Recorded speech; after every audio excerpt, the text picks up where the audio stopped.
So thank you so much. Can everyone hear me? Yes, Dr. Okay, excellent, lovely. So good morning, everyone. Thank you so much for this invitation. We're very excited about today because with all this pandemic, we wanted prior to the COVID, we wanted to be there in Bohol. But this is only the first step because the second step will be there to take a look at your place, Chris. All right. So let me see here. Okay. What is CPOST all about? Okay. What are the objectives of CPOST? It is so wonderful that the Department of Health finally came out the National Stroke Policy last December 21 only. And this is primarily for a capacity building. So the CPOST aims to provide the training needed for hospitals to become acute stroke ready hospitals. But of course, it takes a process. And within this process, we're here to help all of you. CPOS will focus on developing the policy frameworks and forming interdisciplinary stroke teams. Okay. CPOS will also train personnel for the National Stroke Registry. I heard earlier that you guys have started the National Stroke Registry, and we're here to be with you and to evaluate also to help you and guide you as to go about how to go about it. CPOS will also lay the groundwork for the formation of telestroke network with the prospective acute stroke ready hospital. Again, the team goals for 2021 to develop a uniform set of instructional materials.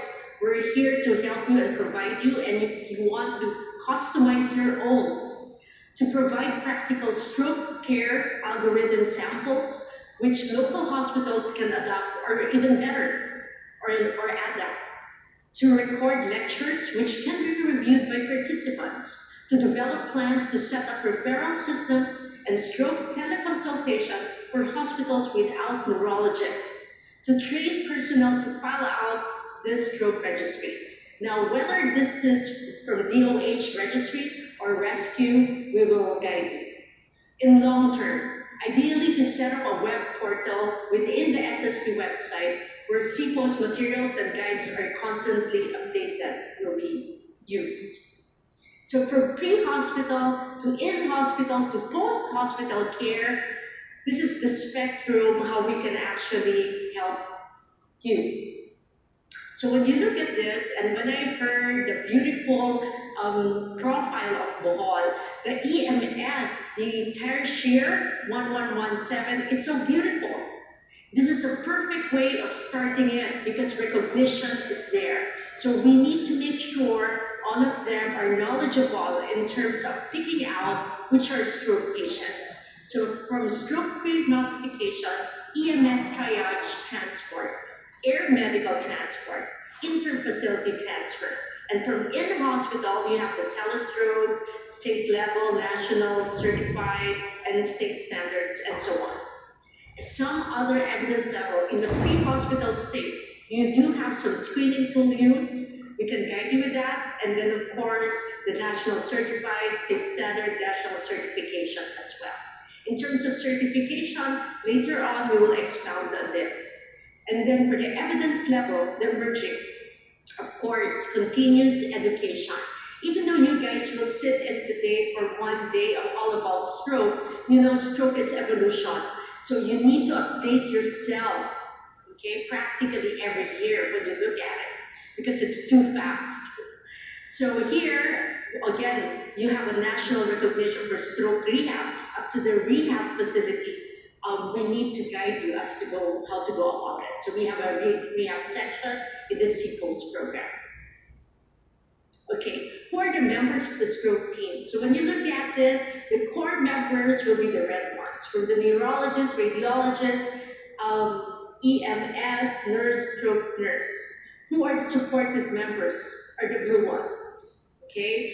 But honestly, when you look at this, the first line people who are in the hospital are the internists. or what you call the generalist. So the generalist needs to be there with us, hand in hand with the neurologist, understanding and how to pick up stroke patients. And then here, of course, all these things will not happen without the administrative support. It's so beautiful that Dr. Mutia, actually, she's so cool. I like her style. It's really prevention at the end of the day to prevent all this, the natural course of stroke. So she started beautifully, and I would love to go there and swim with her. I'm sure Romy and Dr. Lagomayo and Diggs and the rest of my team would want to join. How about the stroke continuum of care? Of course, community education, primordial prevention, primary prevention, EMS response, all those are actually in the community. Then here comes the hospital. Acute stroke treatment, secondary stroke, stroke rehabilitation, and of course, it becomes a continuous quality improvement. Again, what are the responsibilities? Promote stroke education, emphasis on risk factor control, designation and training of acute stroke ready hospitals, identification, and then typically just do it. For EMS response, you have stroke recognition and rapid transfer. So that needs to be ironed out as well. Once the patients are in the hospital, you need to have a hospital-wide stroke response system. In hospital, they're called whatever you want to call them, that's fine. Assessment of neuroimaging, treatment, nursing care, prevention of sequelae. Yana will talk about it later on. And then referral and transfer and telestroke. And then here, from stroke prevention, second stroke prevention and stroke rehab, you need to have stroke patient education, risk factor workup and control, medication, and rehab treatment adherence. Then of course, you need to have some kind of evidence-based practice, compliance to standards of care, continuing medical education, and participation in the National Stroke Registry. I know you guys have started this. It's a matter of organizing it well and certifying your hospitals.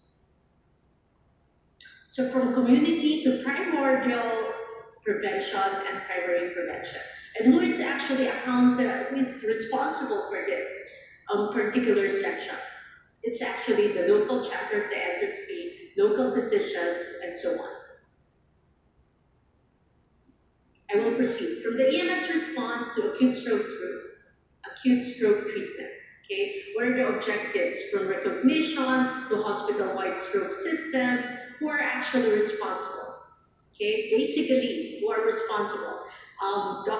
The local government, okay, local chapter of the SSP. So that is correct. Dr. Lim actually tapped everybody because this is a multidisciplinary team work to take care of all these stroke patients. So each part has their own role. Each staff has their own role. So we need to know our own responsibility. Okay, next.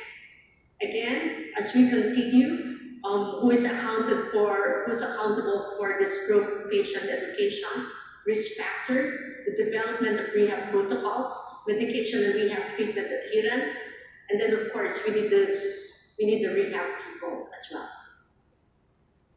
For stroke continuous quality improvement, after taking care of all the stroke patients, what's after? What do you actually look for in their quality improvement?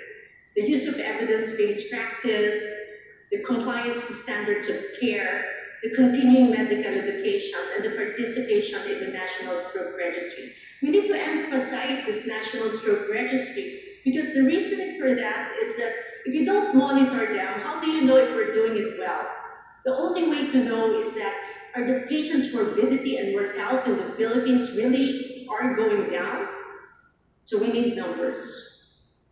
So what are the outcomes of the CPOST project? One, of course, measuring knowledge and skills among the participants. That's why we have a pre and post test. Then next, all target hospitals are recognized by the DOH and SSP as acute stroke ready hospital. And we have all the metrics, and we can actually assist you with our partners in Angels and Ever in providing you some checklists and so on. All acute stroke ready hospitals will be members of the National Stroke Community and will be collaborators in the National Stroke Registry. Again, our beautiful faculty, actually practically all the members of the Stroke Society of the Philippine Board members are part of them. And then the curriculum of CPOST are the following, which we'll have today. Of course, we have the instructional design, so you can get your CFEs or CPDs. And then we have two kinds of registry, and then we will settle this as we go along. Which one are we going to emphasize, or both of them needs to be used for the Department of Health, and the other one is for our rescue data collection. This will actually help in our analysis in how we take care of all these patients. Methods of instruction, of course, we started with synchronous, asynchronous workshops, and interactive lectures. For the past, since June 2016 until 2017, people has been going around teaching the rest of our country, the rest of the regions, and it's so wonderful. People are very enthusiastic about it. WSO and Stroke Society, as was mentioned by Dr. Luckie, this started with Dr. Braden from the World Stroke Organization, and they're here to help us and also assist us as per the CPOST. Again, on November 2018, we started training the champions because it's actually it's a strategic way of picking out the people who are invested, whose interest in stroke is there, so we can train them some more. So the trained champions actually consist of the administration, one administration, a neurologist, a non-neurologist, a radiologist, nurses, and the allied, whether or not they're rehab, and so on. So they are actually represented, and we go to their areas and their hospitals or regions to help them. So for the past 2018 to 2019, again, we have been going around from Luzon, Visayas to Mindanao, and it's wonderful. Okay, people has been excited on it. We did workshop. Right now, we can still do workshop, but probably next year, we can go back to Bohol. Right, Chris? And then probably do some kind of simulation. Yeah, I'm hearing it. Right, Chris? Yes. Yes, ma'am. Yeah. Wonderful. We should be there to understand and how to see how else we can help. Not only evaluate, but only actually help and do some kind of simulation, really. So we went to Cotabato, we went to Cavite, so beautiful, Pampanga, Tarlac, Nueva Ecija, just to show to you that we need to empower everybody. And a lot of the attendees are actually nurses, which is very, very good. And here we go, at the end of the year, we actually taught the Department of Health champions. All right, so moving forward, okay, COVID came in. We actually went to Palawan still last January, but COVID came in. And then we tried to do virtual, and we're still adjusting. So now we have actually, I thought I saw about 320 plus attendees for Bohol. What a beautiful thing, right? So I hope you pay attention. It's also challenging when it's virtual. And then we actually finished all the Department of Health, and we finished 192 hospitals. And we actually have new SSP chapters, still encouraging others. With the CPOST, we did have some interest, and then people are into it already. From 42 acute stroke ready hospitals, it jumped up to 56. So I expect in the next few years ahead, this needs to be exponential. All right. Not only that, we are actually tapping society. So if your society is eager to understand all about stroke, and you want us to help you guys, let us know about it and just get hold of the Stroke Society of the Philippines. Again, the stroke care pyramid, Okay, from primary basic care hospital, then acute stroke ready hospital, then the primary stroke hospital, then the comprehensive stroke center. And those are the things that are actually needed. Setting up the acute stroke ready hospital stroke team. So in detail, I think Dr. Rami will talk about this in detail later on, so I don't want to dwell on it too much. Likewise, with the requirements of the acute stroke ready hospital, what are the components that need to be filled up? And then of course, from the diagnostic imaging and laboratory requirements. And then of course, the stroke team also. What are their responsibilities? What are the detailed things that they need to do? And who responds to the BAT or the brain attack team as well? And the responsibilities of the brain attack team, hospital-wide stroke education and involvement is the most important thing. Again, all this thing, people, that's why there's such a thing as blue code in the hospital. And there's such a thing now, there is such a thing as a brain attack team because you're running after time, right? We will emphasize later why people are running. And then here you have stroke protocol should contain the following as well. So people will guide you and give you some materials for this. Information in the stroke registry are the following. Stroke systems of care. Again, want to emphasize, develop an organized approach to acute stroke is critical for improved patient outcomes. Pinag-aralan na yan, okay? If we can be aware of neurologic changes, we can improve stroke care. Rapid response team building to stroke through hospital-wide and EMS education can improve responses to critically ill neurological emergencies. Of course, the challenges, we need to be very flexible. We know for a fact all the stroke doesn't really go down, okay? It actually goes up still, especially with COVID, and how to adjust it and keep everybody safe. So, Train the Champions 2021 and beyond, success is possible even in challenging environment. So we're here, we're moving ahead, and we will do this with you. Thank you so much. Thank you for your kind attention. Enjoy. And then our next speaker will be my co-chair, Dr. Rami Asagunde, to talk about setting up acute stroke ready hospitals. Thank you.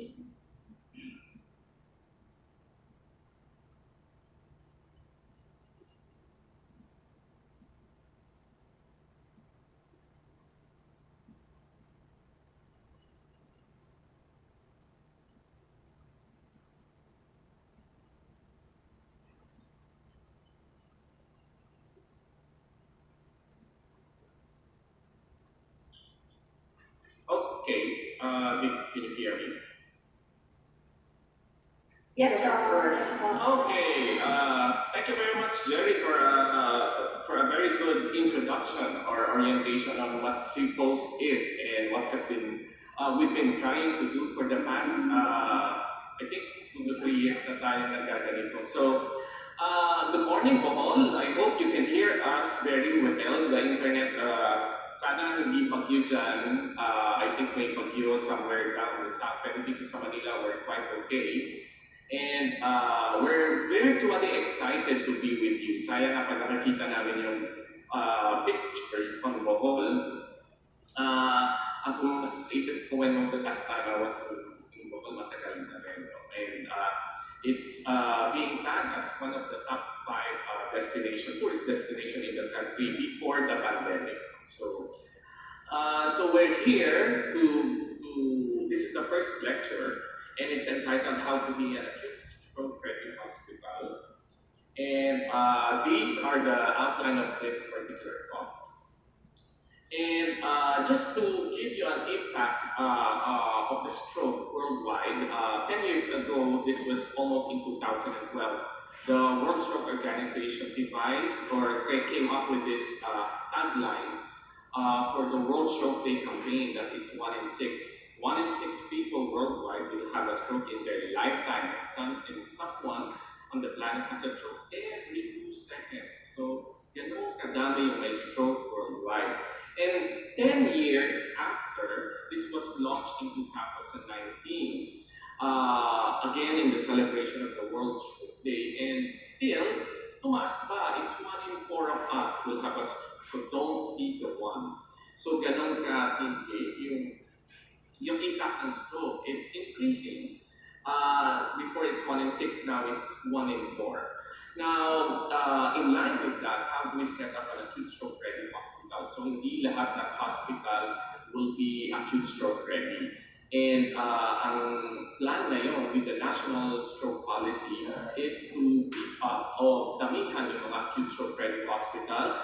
And hopefully, with the National Stroke Policy signed by our DOH Secretary, sana pati yung rollout ng RTPA will come in, and sana magkaroon din ng ibang packages for those na nagkaroon ng na-propolize or na-operahan, and then sana the coverage will be expanded up to rehabilitation phase.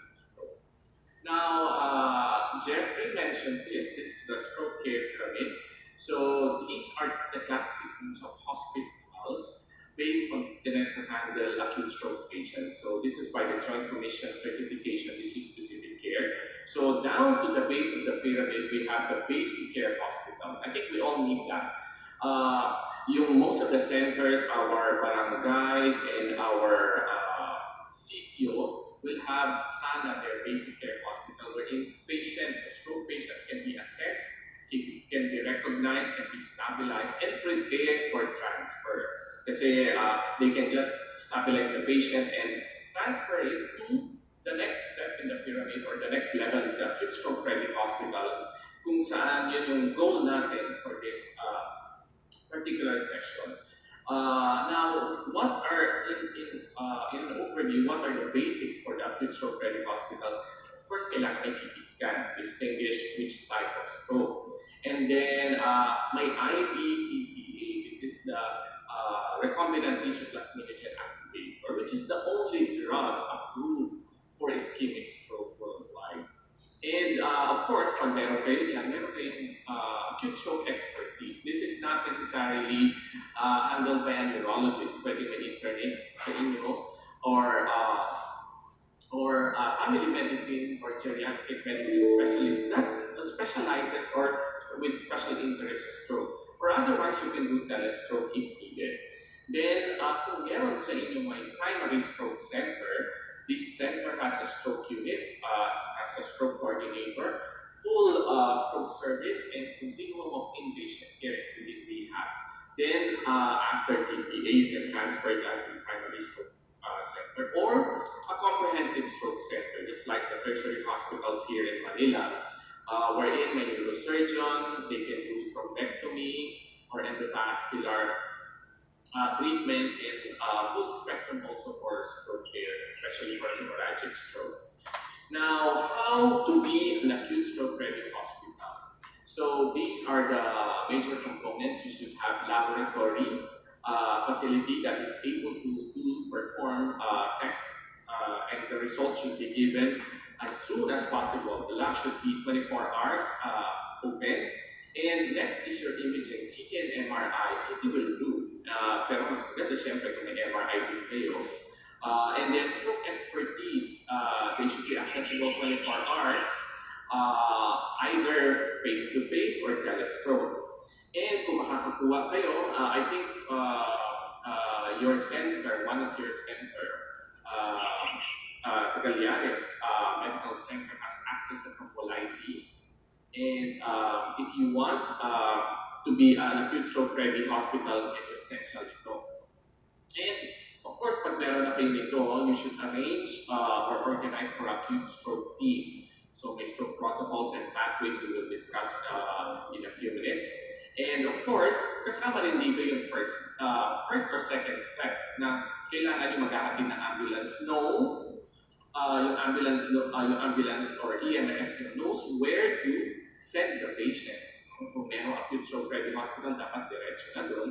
Or kung masyadong malayo, pwede na stabilize muna with the basic primary hospital. So let's go to the laboratory facilities. The results should be in 45 minutes or less.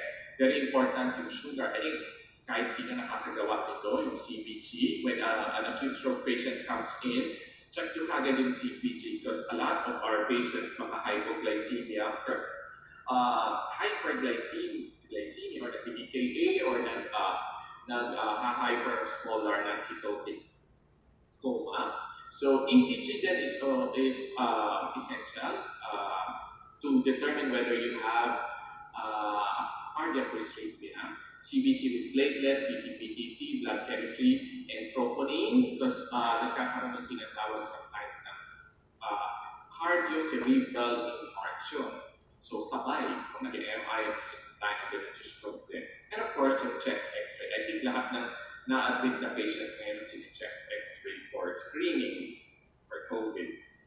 And of course, you have your 24/7 facility. A plain cranial scan will do. Kung hindi kailangan ka naman talagang MRI, but it's nice to have an MRI if you really want to demonstrate the acute infarction using the T2 flare, DWI, or your ABC component. And of course, kailangan may radiologist din on standby. Although the neurologist can keep the scan, but it's nice to have, or it's essential to have a radiologist who can be contacted 24/7 as well.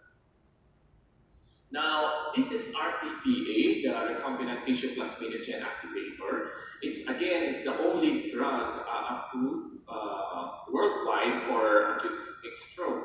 So it's Actilized, marketed in the Philippines by Boehringer Ingelheim, and you should be able to negotiate with your hospital in procuring this medication. Kahit isa o dalawa, then tawag doon, pwede i-replenish. And then you coordinate with the pharmacy for storage and tinitingnan din yung kanyang expiration date. So it's available in 50 milligram per vial. Meron the Luen na kasama. So kung paano siya na-administer, there are available videos sa YouTube. Okay. Now again, this was flashed earlier. The door-to-needle time, the ideal door-to-needle time, meaning that the patient has to stay at the door of the ER to the needle, the administration of your RTPA should be less than 60 minutes. So dapat pagpasok ng patient sa ER, tumatakbo na yung oras. By 10 minutes, you should be able to initiate doctor evaluation and lab work. So you should be able to cut down yung clerks na tingin, clerks muna, first resident, second resident. So dapat you should cut that. But back call or bring a active dapat diretso as much as possible to stroke expertise. And then at 15 minutes, you should be able to notify the stroke team. And then at 25 minutes, dapat nagsisimula na yung scan. And review again the patient history and establish the time of last known well. Kasi din sila kakatalog. Doon yung bilang nung golden period, which is 4.5 hours. And again, you assess your NIHSS. And at 45 minutes, meron ka na dapat na laboratories, interpret the scan, and review patient eligibility for alteplase. And at 60 minutes, you should be giving your alteplase or your Actilized. Can it be done? Yes. So later on, papakita ko yung mga hospitals na nakakagawa. Baguio General Hospital, Quirino Memorial Medical Center, nakakagawa, and both of them are government hospitals. And sa private, St. Luke's, Makatimed, also do it. Take some. I think the fastest door-to-needle time is 40 minutes. And in Europe and in Western countries, they can do it in 20 minutes. So 60 minutes is live. Kasi kagaya nga nagsabi natin, every minute you delay, there are neurons dying per minute. That would be around 2 million neurons die every minute for every delay. So back in 4.5 hours, studies have shown that the benefit versus the harm is maximized at the 4.5 hour cut-off time. Beyond 4.5 hours, the harm will outweigh the benefit. And this is basically yung hemorrhagic inversion or development of intraparenchymal hemorrhage for your patient. Now, stroke team. So, kailangan if you have the facilities, if you have the drug, then you should coordinate. You should organize your stroke team. There should be a written documentation that just showing support of the acute stroke ready program by the hospital. Kasi syempre kailangan ng hospital admin. And may tatayo talagang stroke leader or parang stroke director sa inyo. Then appoint members of the stroke team, minimum of a nurse and a physician who's passionate about treating stroke patients as well. They define the accountability of leaders and role of team members, and each member of the stroke team should have basic training in acute stroke care, just like what you're doing now, umaattend ng mga workshops and conferences regarding management of acute stroke. And also attendance at regional or national courses dealing with acute stroke care, just like yung mga conference and stroke society of the Philippines. Now, the acute stroke team is a multidisciplinary team with members coming from your neurologists, neurosurgeons, cardiologists, and then you will have physiatrists or your PTs. Physiatrists are your rehab medicine specialists, and my PTs, my OTs, and of course your stroke nurses. There are specific training for nurses to become stroke nurses as well. And these are the goals of your stroke team. Assess ABCs and urologic function. And vital dito yung knowing how to do your NIHSS or the National Health Institute Stroke Scale.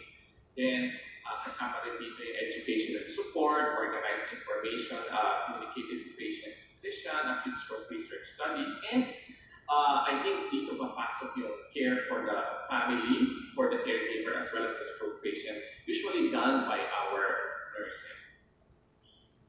Now, kailangan a stroke alert. Okay? Here, I think in NCR, most of the time they call it BAT or brain attack in code. May BAT alert.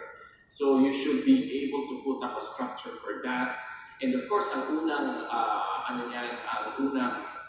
emphasis would be sa emergency department. So, kung meron kayong ER medicine training program, I think sila yung makakakita ng acute stroke patients coming in at the emergency room. So, they should know how to call the stroke alert. So, yung iba tinatawag itong rapid response team, may brain attack team, and then alam dapat kung sino ang neurologist on call. Then, after the ER, dapat alerted din ang radiology na merong back call, laboratories para to expedite everything. And if you are in a comprehensive stroke center, nandun din yung interventional neuroradiology, and after that, you alert also the neuro ICU if you have it in your acute stroke unit to have a vacancy and to reserve them for this patient. Now, the initial steps in setting up a stroke alert, stroke education, of course, you have the stroke alert phones, may dedicated phone sana, and then yung hospital telephone operator, dyan yung nag-a-announce na meron back call at ER, back call at ER, o back, brain attack team, and then you should also let the administration know about this. And they do simulation. May mga patients na dumadating na para lang makita yung timing nyo in how they respond in terms of door-to-needle time.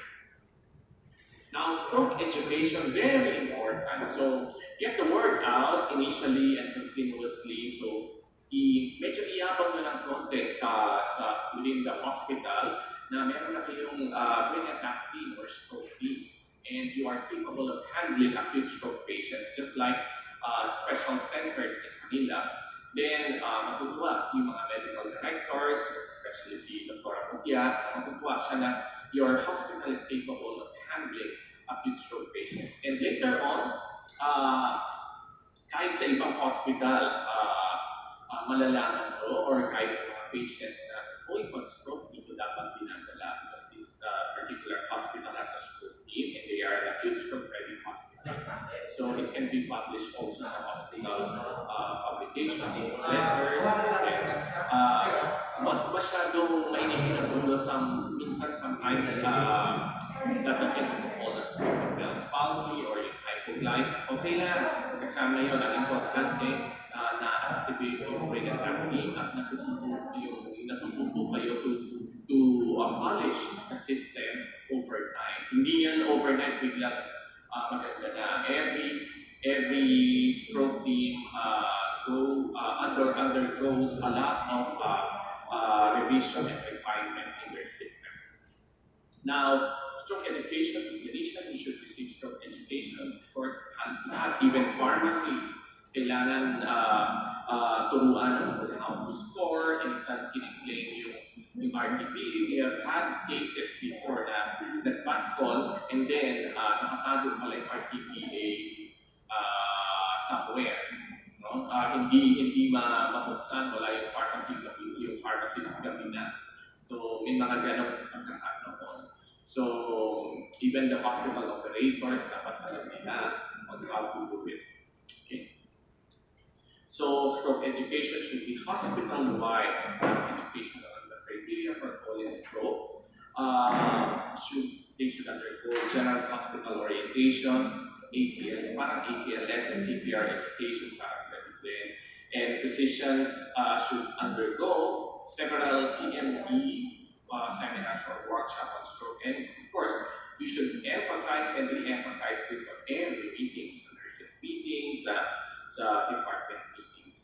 And again, we cannot overemphasize the important role of emergency medical service. Meron tayong very, very established that EMS system, just like I think Davao has a very good 911 or EMS.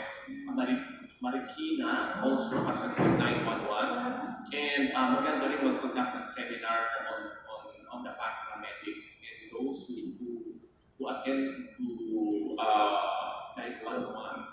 Kasi sila yung first touch ng mga patients and they can assess a patient at least do CBG or initial assessment and they can make heads up on the emergency room na we have a stroke here coming in at 15 minutes, so medyo naka-ready na rin.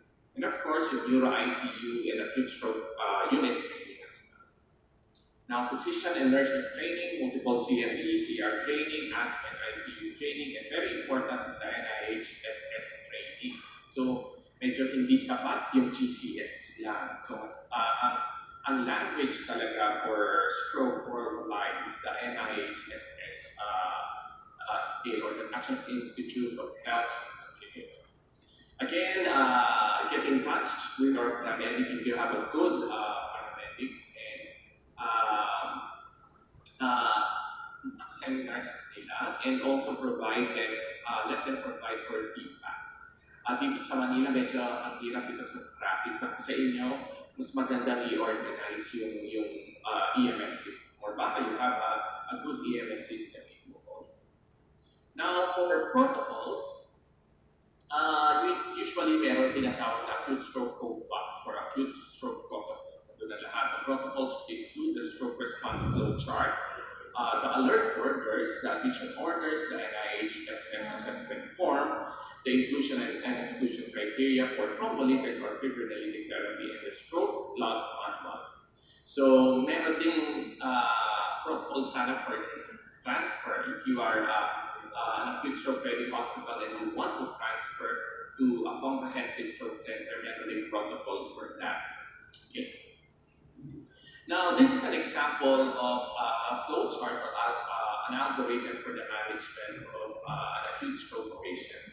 So, ito yung flow chart, and on your left side are the time flow, no? Kung paano yung gumagalaw yung oras, because time is time. So, initially you identify whether it's a stroke, and this is done by your paramedics. And yung number 2 step, critical EMS assessment and actions. Again, yung ABC support, and then transport considered triage to a center, stroke unit, kung kaya ka, and alert the hospital, and your paramedics can do your CBG, makikita agad nila. And then number 3, this is the arrival at the emergency room. So, patakbo na yung clock. So, immediate assessment, provide oxygen, IV access, check the glucose again, and perform initial neurologic screening and activate your stroke team. And already, prep the patient for CT scan. And then at around 25 minutes, you should again review the patient's history, establish the symptom onset, kailan ba talaga yung last, know well yung patient, and perform your NIHS test. And then at 45 minutes, you should be able to decide the scan na may hemorrhage o wala. Kung may hemorrhage, then tignan ba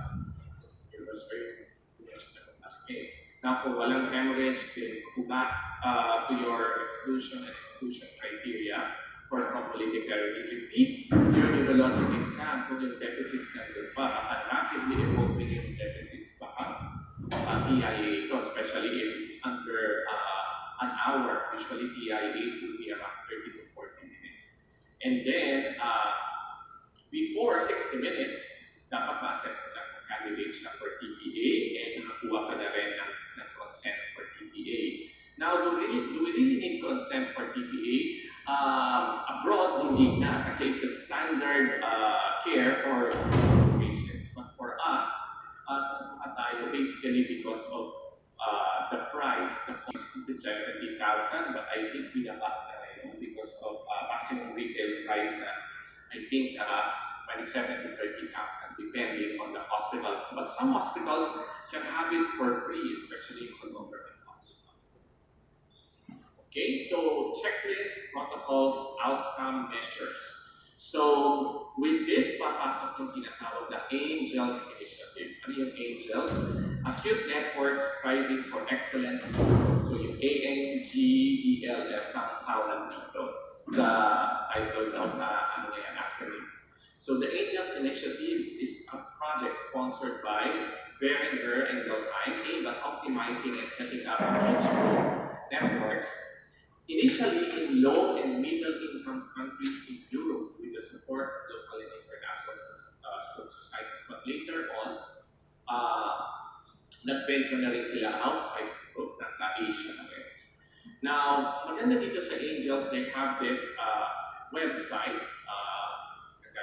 and you can click on the checklist. Makikita mo doon yung checklist dedicated for nurses. So merong registered nurse treatment forms and emergency department kung meron kayong emergency physicians or ER physician, may pack din doon ang checklist. And for stroke physicians, meron din specific form for them. So let's go for the registered nurse stroke patient acute treatment. So basically, this is a checklist para wala kayong nalilimutan, especially sa mga nurses. So pwede kayong mag-screen, facial group, may arm grip, may speech, check nyo lang yan. So, oops, kung ang suspected stroke diagnosed, you should be activate the acute stroke and checklist here. Please, isang tulaan, and then